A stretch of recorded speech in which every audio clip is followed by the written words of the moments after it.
প্রথম খালেদা জিয়া যখন আসলেন তখন কিন্তু উনি ক্লাস 8 পর্যন্ত মেয়েদেরকে পড়াশোনা ফ্রি করে দিয়েছিলেন।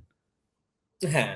এবং পরবর্তীতে সেটা মানে আ শেখ হাসিনা যখন ক্ষমতায় আসলেন তখন সেটাকে আরো অনেক, অনেক উপরে নিয়ে গেলেন। তখন তিনি বৃত্তি সহ দিলেন। টাকা সহ উপবৃত্তি দেওয়া এবং টাকা সহ দিলেন। হ্যাঁ। রাইট।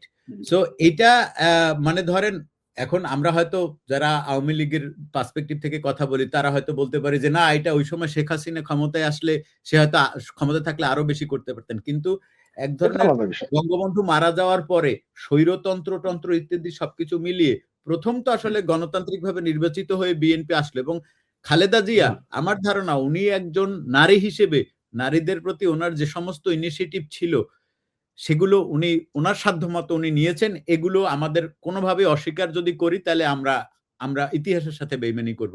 যেটা বিষয় সেটি হচ্ছে আমি ব্যক্তিগতভাবে আজকে খালেদা জিয়ার যে রাজনৈতিক আচার-আচরণ যেগুলো আমাদেরকে নানা সময় ব্যথিত করেছে, আমি সেটা নিয়ে আজকে কথা বলতে ইচ্ছুক না। এটা নিয়ে আমরা পরে অন্য সময় কথা বলব। যেহেতু উনি সৃষ্টিকর্তার ইচ্ছায় বলেন বা যেভাবেই বলেন না কেন প্রকৃতির ইচ্ছায় উনি আমাদের ছেড়ে চলে গেছেন। তবে এই কথাটি সত্যি কথা যে যারা এই বিষয়টিকে নিয়ে রাজনীতি করার চেষ্টা করছে, অপরাজনীতি করার চেষ্টা করছে, তাদেরকে হচ্ছে গিয়ে আমাদেরকে প্রতিহত করতে হবে। আর শেষবারে যখন খালেদা জিয়া যখন শেষবার ক্ষমতায় ছিলেন, তখনকার বিষয়ে আমার নিজস্ব কিছু নীতি-নৈতিকতামূলক কিছু কথা আছে। সেই কথাগুলো কি? সেই কথাগুলো নিয়ে হয়তো আমাদের নানাজনের মাঝে নানান মতপার্থক্য থাকতে পারে। তবে একটা জিনিস জেনে রাখেন, শেষ ৩ বছর খালেদা জিয়ার কোন সিদ্ধান্ত দেওয়ার এবিলিটি ছিল না। এটা নিশ্চিত মামুন, তারপরে হচ্ছে গিয়ে আপনার তারেক এবং এই যে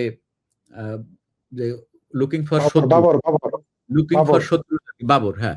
এরা হচ্ছে গিয়ে খালেদা জিয়াকে এমনভাবে ব্ল্যাকমেইলিং করা শুরু করেছিল, এমনভাবে তাকে সাপ্রেসড করে রাখতো যে এমনকি এরকমও ঘটনা ঘটেছে যে খালেদা জিয়ার মাথায় পিস্তল ধরে তারপরে হচ্ছে গিয়ে ফাইল সাইন করায় নিত এই তারেক।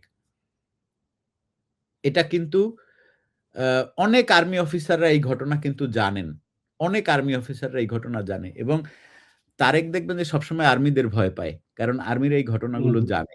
যে খালেদা জিয়াকে দেখেন রাসেল ভাই পরিষ্কার একটা কথা শুনেন। খালেদা জিয়া যেভাবেই রাজনীতিতে আসুক উনি একবার প্রধানমন্ত্রী হয়েছেন। এবং দ্বিতীয়বার প্রধানমন্ত্রী হয়েছেন তখন ২১শে আগস্টের বোমা হামলাটা হইছে। আমি এটা নিশ্চিতভাবে বলতে পারি আমি জানি আপনাকে জেনেই বলছি। খালেদা জিয়া কোনোভাবে চায় নাই যে ২১শে আগস্টের বোমা হামলাটা হোক। এই ২১শে আগস্টের বোমা হামলাটা যারা করছে প্রত্যেকে খালেদা জিয়াকে বাধ্য করছিল। এইটা জাইনা রাখেন। কারণ খালেদা জিয়াকে ভালো হোক মন্দ হোক, খালেদা জিয়া জানে যে এই ঘটনাটা যে আমরা ঘটাচ্ছি এটা যেকোনোভাবেই এটা বার করা সম্ভব হবে।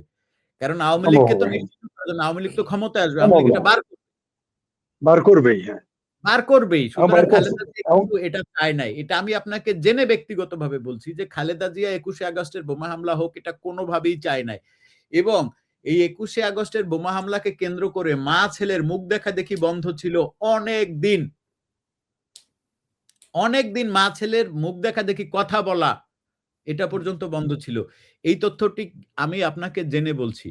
সো এইটা হয় কি একটা সময় মানে ধরেন ওনার তো বয়সের ব্যাপার আছে। খালেদা জিয়া কিন্তু মানে এই যখন উনি ক্ষমতায় ছিলেন তখনই কিন্তু উনি ফিজিক্যালি চলাফেরা করতে পারতেন না। শারীরিকভাবেই চলাফেরা করতে পারতেন না। আর যখন আপনি শারীরিকভাবে অক্ষম থাকবেন তখন কিন্তু ভাই নানা কারণে আপনার নানা লোকজনের প্রতি মানে নির্ভরতা তৈরি হয়ে যায়। থাকতে হবে। নির্ভরতা আপনার তৈরি হয়ে যাবে অটোমেটিক। এবার ধরেন খালেদা জিয়ার তো এই ধরনের একটা ভয় ছিল যে এখানে যারা আছে সবাই হচ্ছে গিয়ে তো আমি তো কাউকে কন্ট্রোল করতে পারছি না। কন্ট্রোল তো করছে তারেক। তারা বলতে টিটু তারা বা ওই যে যারা ধরেন খালেদা জিয়াকে প্রেসার ক্রিয়েট করতেছিল তার মধ্যে তো তারেকও একজন। তারেক একজন না তারেকই। সেটাই তো সে আসলে কার বিরোধিতা করবে? আমি বলছি তাহলে বিরোধিতা করবে তা কার বেশি? হ্যাঁ সেইটাই মনে করেন যে আপনি কার সাথে ঝগড়া করতে পারেন? আপনি কি আপনার ফ্যামিলির লোকের সাথে মানে ধরেন কথার কথা আপনার আমার বা যে কোনো কারোর মানে এটা অন্য ব্যক্তিগতভাবে নিন না, জাস্ট আমি বলার জন্য বলছি। আপনার সবচেয়ে বেশি ক্ষতি করতে পারবে আপনার বউ। আপনার বউ আপনার যতখানি ক্ষতি করতে পারবে, এতখানি কেউ আপনার বউ, আপনার সন্তান সবচেয়ে বেশি ক্ষতি করতে পারবে। কারণ তারা আপনার সন্তান, আপনার ভাই, সবচাইতে কাছের। এখন হুম, রাজনীতির ওই পর্যায়টায় গিয়ে খালেদা জিয়ার আর এই অপশনই ছিল না। She was bound to sign a lots of disgusting Files. file, lots of ফালতু বিষয়, যেগুলো হচ্ছে গিয়ে, যেমন ধরেন আপনি কি এটা জানেন যে এই যে বিএনপির সাথে জামাতের সাথে জোট, এই জামাতের সাথে জোটেও খালেদা জিয়ার কিন্তু অতখানি ইয়ে ছিলেন, এবং খালেদা জিয়া কিন্তু আপনারা দেখছেন খালেদা জিয়া কিন্তু আধুনিক চিন্তা ভাবনা করতেন। আধুনিক বলতে কি মানে আমি বোঝাতে চাচ্ছি, উনি কিন্তু ধর্মান্ধ ছিলেন না। ওনার পোশাক আশাক, ওনার কথাবার্তা এগুলো কিন্তু ধর্মান্ধ ছিল না। সেই মানুষটা কেন জামাতের মতো একটা মানুষ, মানে একটা স্বাধীনতা বিরোধী এবং যারা বাংলাদেশকে চায় না তাদের সাথে রাজনীতি করছে। কিন্তু আমার যেটা মনে হয় যে ওই সময় যদি খালেদা জিয়া আরেকটু বিচক্ষণ হইতেন, তাহলে উনি অন্য কোথাও জোট করেও ক্ষমতায় যেতে পারতেন। এই ভুলগুলার মাসুল দিতে হইছে বা দিতে হবে, এটা অস্বীকার করার কোনো জো নাই। হয়তো যে উনি আরো অনেক শক্তিশালী হইতে পারতেন, সেটা না হোক, আমরা সেদিকে না যাই। তবে আমি যেটা বলি সেটা হচ্ছে গিয়ে ডেফিনেটলি বাংলাদেশের আমরা প্রথম নারী প্রধানমন্ত্রীকে হারিয়েছি, এবং ভবিষ্যতে যেন এই ধরনের কলাপস হয়ে কেউ আরো রাজনীতি না করতে হয়, সেই জন্য আমি মনে করি যে একটা বয়সের পরে প্রত্যেক রাজনীতিবিদেরই, প্রত্যেক মানুষেরই একটা জায়গা থেকে অবসরের একটা দরকার। আপনি 64 বছর বয়সে, 65 বছর বয়সে সরকারি চাকরি থেকে কেন আপনাকে রিটায়ার করানো হয়? কারণ তখন আপনার অনেক কিছু বিক্ষিপ্ত হয়ে যায়, অনেক কিছু সিদ্ধান্ত আপনি নিতে পারেন না। 80 বছর 90 বছর বয়সে অত বড় দায়িত্ব, আমরা নিজেরা বলতে পারি যে প্রধানমন্ত্রী, ভাই আপনি একটু প্রধানমন্ত্রীর জায়গায় বসে দেখেন। মানুষটা যেই হোক ঠিক মতো কিন্তু ঘুম হয় না, ঠিক মতো খাইতে পারে না। শেখ হাসিনা একটা কথা বলছিল মনে আছে যে আমি এক গ্লাস জল পর্যন্ত নিজের ইচ্ছায় খেতে পারি না। নিজের ইচ্ছায় একজন প্রধানমন্ত্রী, প্রেসিডেন্ট নিজের ইচ্ছায় জলটা পর্যন্ত খেতে পারে না। সুতরাং আমাদের এই বিষয়গুলোও একটু উদার চিত্তে ভাবতে হবে। এবং আমরা তো দেখলাম বিগত 54 বছর আমরা যে রাজনীতিটা করেছি, হত্যা, মানে তারপরে সহিংসতা, একদল আরেক দলের প্রতি, আমি কোনোভাবেই এটা দাবি করব না যে সহিংসতা শুধু বিএনপি করছে, আওয়ামী লীগ কোনো ধরনের সহিংস রাজনীতি করে নাই। সবাই করছি আমরা, সব দলের মধ্যেই এটা ছিল। কারো 10, কারো 2, কারো 1, কারো 3 এক্স্যাক্টলি। কিন্তু এই যে ছাত্রদের হাতে অস্ত্র কে দিছে প্রথম? এরশাদ দিছে। এরশাদ প্রথম ছাত্রদের হাতের অস্ত্র দিয়ে রাজনীতিটাকে কলুষিত করছে। আপনার ছাত্র রাজনীতি যদি দেখতে যান তাহলে আপনাকে দেখতে হবে 69-এ ছাত্রলীগের অবস্থান কি ছিল, বা অন্যান্য দলগুলো, ঢাকা বিশ্ববিদ্যালয়ের ছাত্রদের কি অবস্থান ছিল ভাষা আন্দোলনে, কি অবস্থান ছিল 47-এ, এইগুলো দিয়ে আপনি বিচার করেন। তখন কিন্তু এই ধরনের নোংরা রাজনীতি কিন্তু ছিল না। এই নোংরা রাজনীতিগুলো যারা ঢুকিয়েছে তাদের লিডার অফ দ্য লিডার হচ্ছে এরশাদ, এবং তারই ধারাবাহিকতা এরশাদের পরই ক্ষমতায় আসলো খালেদা জিয়া, এবং তারা দেখলো যে এখানে করে গেছে, আমরাও এটা করি। এবং এই ধারাবাহিকতাটা আমি অস্বীকার করব না, এই ধারাবাহিকতা পিঠ বাঁচাইতে আওয়ামী লীগও কিন্তু এই ধারাবাহিকতা বাইসা নিছে। আজকে যে আপনি যে দেখতে পাচ্ছেন যে, যেমন ধরেন আমি একটি কথা বলেছিলাম যে 52 সালে ছাত্রলীগের হেলমেট পরার দরকার হয় নাই, 71-এ হেলমেট পরার দরকার হয় নাই, 47-এ হেলমেট পরার দরকার হয় নাই। এখন আইসা 47-এ তো আওয়ামী লীগ ছাত্রলীগ ছিল না, মানে এই 69-এ পড়তে হয় নাই। এখন আইসা হঠাৎ কইরা ছাত্রলীগের হেলমেট পড়তে হইলো, কারণটা কি? এই যে অনুপ্রবেশ, এইগুলো হচ্ছে গিয়ে আমাদের ভজঘট রাজনীতির একটা উদাহরণ, কুক্ষিগত থাকার একটি রাজনৈতিক উদাহরণ। সো এগুলো থেকে আমরা যত পারি, আমরা আধুনিক প্রজন্ম, আমরা আধুনিকভাবে চিন্তা করতে পারি।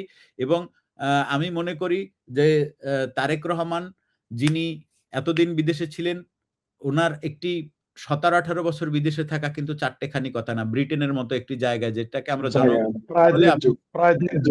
গণতন্ত্রের সূত্রাগার বলি যেটাকে, সেইখানে ছিলেন।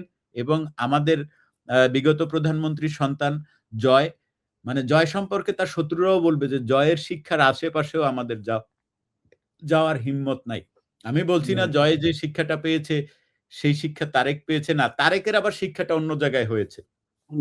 আমাদের দেশের যে পিতৃতান্ত্রিক, মাতৃতান্ত্রিক বা পরিবারতান্ত্রিক যে রাজনীতি, সেই রাজনীতির ধারাবাহিকতাও যদি আমরা যাই, তাহলে আমাদের বুঝতে হবে যে সামনে বাংলাদেশের যে আওয়ামী লীগ এবং বিএনপি, এই দুই দলের যে নেতার সামনে আসবে, সেখানে জয়ের আসারও খানিকটা সম্ভাবনা আছে। তারেক তো অলরেডি আছেন, এবং তারা অপেক্ষাকৃত বিগত দুই নেতা নেত্রীর থেকে অন্তত ইয়াং।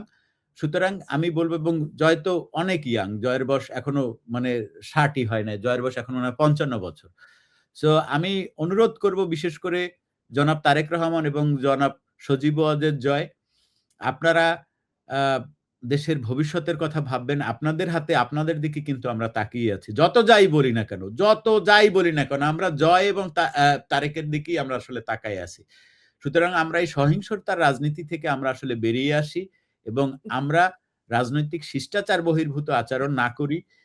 এটা ছাড়া আসলে আমাদের আপাতত কিছু বলার নাই। এবং শেষ পর্যন্ত আমি আর একটা কথা বলবো, সেটি হচ্ছে বিএনপি এবং তার অঙ্গ সংগঠন এবং জনাব তারেক রহমান, তার পরিবারের সবাই, সকলে যেন এই শোক কাটিয়ে উঠে তারা রাজনৈতিক চর্চার মধ্যে দিয়ে আবার যেতে পারেন এবং আমাদের একটি সুষ্ঠু গণতান্ত্রিক দেশ উপহার দেন, এবং অবশ্যই যেন গ্রহণযোগ্য নির্বাচন হয় সকল দলের অংশগ্রহণে।